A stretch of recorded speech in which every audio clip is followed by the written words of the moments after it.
Okay, let's discuss this now with Willem Els, who joins me live from Windhoek, Namibia. He's a senior training coordinator at the ENACT programme at the Institute for Security Studies. Welcome to you, Willem.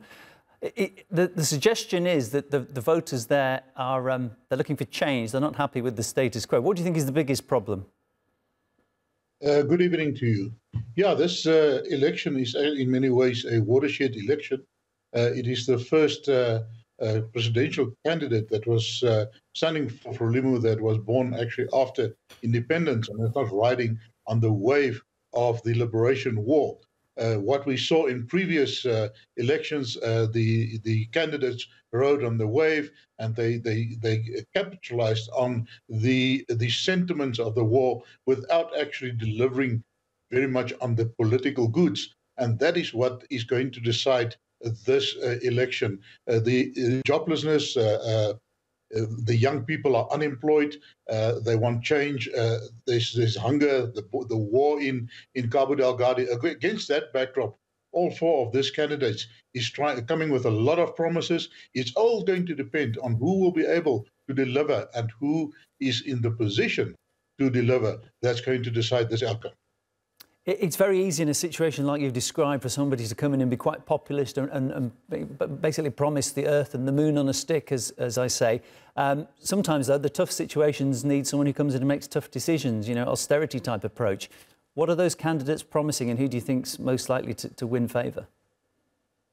Well, in the first place, all of them are talking about the insurgency in the north, in Cabo Delgado, that is also draining the country of its resources, but also withholding a lot of potential resources because of the ongoing insurgency. So we see especially Mumade, who's the leader of Renamo, the official opposition. He made a lot of noise about that. And Chapo, who is the Frelimo candidate, he also made a lot of promises. But we see that the other two, especially Mondlane, who is very popular, especially amongst the youth, that make out about 2/3 of the population of Mozambique.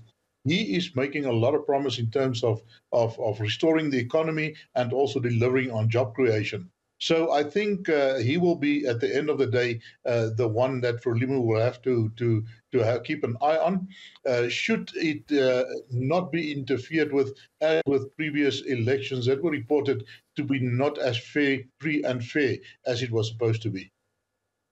As we've mentioned, Frelimo have been in power since 1975. That's a long time to get affairs in order in a country. I know there will be, you know, extenuating circumstances at times, but do you think it has come to that pivotal moment where people say, you've had your chance and now we need to go in a different direction?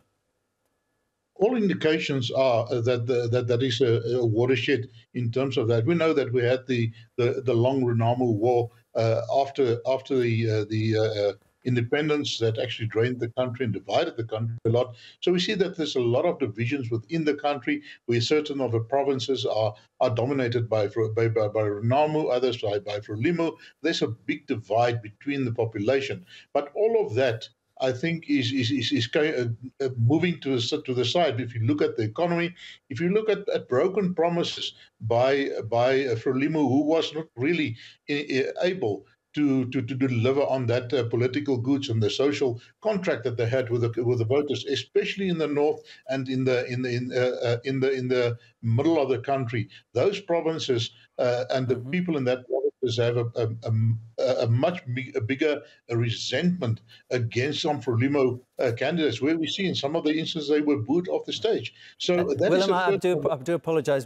Time's got the better of us at this point, but it's been really good to get your analysis and giving us some context on this election. Appreciate it. That's Willem Els from the Institute for Security Studies. Thanks so much. You're welcome.